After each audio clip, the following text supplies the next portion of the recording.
দর্শক, আমার গায়ে যেটা দেখতে পাচ্ছেন আপনারা, একটা পলিথিন, এটা দিয়ে আমি একটি রেনকোট বানাইছি।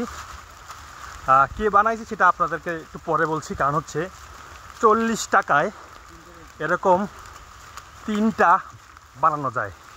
আমরা আজকে সেটা বানিয়েছি এবং আমরা এটা বানানোর কারণ আছে, আমাদের সাথে এই রুবেল, জাহিদ, এরা দুজনেই রয়েছে। মূলত আমাদের দামিও রেনকোট আছে, ভালো রেনকোট আছে, কিন্তু সেটা আমরা মনের ভুলে আনি নাই, কারণ একটু গাফলতি ছিল আমাদের ভিতরে।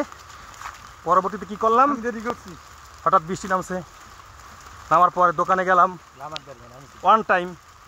এই সব পরিকল্পনা হচ্ছে রুবেলের। রুবেল, এই পরিকল্পনাটা এবং এই থিমটা তোমার কিভাবে আসলো? আসলে আমরা যখন সকালে আসছি তখন বরগুনা থেকে রওনা দিয়েছি, তখন বৃষ্টি ছিল না। তোমরা কোথায় যাচ্ছিলে? কোথায়?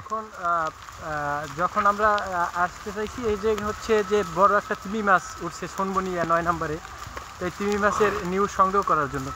তো তখন চিন্তা করলাম যে নিউজটা সংগ্রহ করতেই হবে যেরকমই হোক।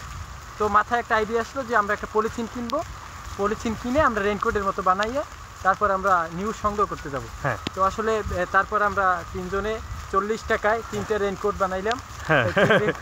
রেনকোট পরে তারপরে আমরা তিমি মাছের নিউজ সংগ্রহ করতে গেলাম। নিউজ সংগ্রহ করে এখন আমরা বরগুনার দিকে যাচ্ছি। এখানে আরও একটা কথা আছে, আমরা একসাথে প্রায় 10 থেকে 15 জন সংবাদ কর্মী কিন্তু একসাথে এসেছি। তাদের একটা কথা ছিল যে এক সময় একসাথে যাব আমরা। পরে দেখলাম যে সময় টিভির রুবেল, এরপর নিউজ 24-এর জাহিদ, তারপরে আমি। তো পরে দেখলাম যে যে বৃষ্টি পড়তেছে, এই বৃষ্টি যদি আমরা যাই তাহলে তো রেনকোট অবশ্যই দরকার। আর তারা বলছে কি পরে যাব, কারণ এই বৃষ্টি থামার কোনো ওয়ে দেখিনি আমরা। পরে রুবেলের এই পরিকল্পনায় এটা করলাম। করার পরে দেখলাম কি, যখন আমরা ঘটনাস্থলে পৌঁছে গেছি, পিছনে তারাও আমাদের এই পরিকল্পনায় এই 40 টাকার রেইনকোট তারাও বানিয়ে নিয়ে তারা ওখানে গেছে। কিন্তু আমাদের আগে আর পারে না তারা, কারণ হচ্ছে আমরা সবাই আগে গেছি, সেখানে নিউজ কাভারেজ দিয়েছি, ফুটেজ নিয়েছি।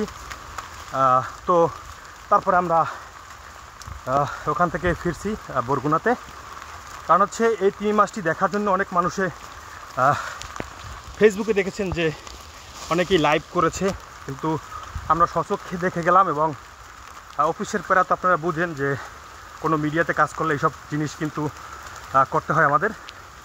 তো আজকে সারাদিন বৃষ্টি, তারপরেও অনেক কষ্ট করে আপনাদের জন্য আমরা সেখানে গেলাম।